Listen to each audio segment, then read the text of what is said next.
Guys, good evening. ঘড়িতে এখন বেজে গেছে প্রায় 5টার কাছে। তো আজকে আমরা ফাইনালি বাড়ি পৌঁছে গিয়েছি 2 দিন আগে, কিন্তু বাড়ি থেকে বেরোতে পারিনি, খুব বৃষ্টি হচ্ছিল। তো সেই জন্যই বৃষ্টি হচ্ছিল বলে বাড়ি থেকে বেরোতে পারিনি। তো আজকে অনেকটা মেঘ, একদম পরিষ্কার আছে। তো এই যে দিদা এসেছে, দেখতে পাচ্ছ,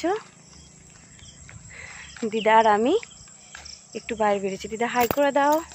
হাই। তো বেরিয়েছি, আমার ভিডিও আপলোড করা হবে আর তোমাদের সঙ্গে একটু গল্পও করা হবে।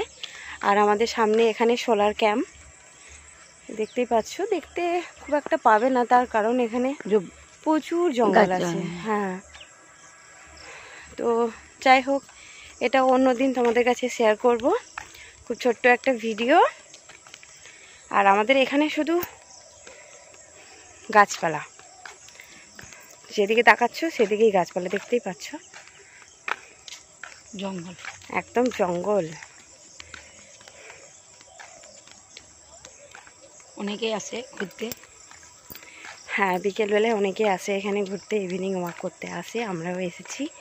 মা আসতে পারলো না, মা বেশি দূর হাঁটতে পারে না, সেই জন্য মা আসতে পারলো না, আমি আর দিদা এলাম।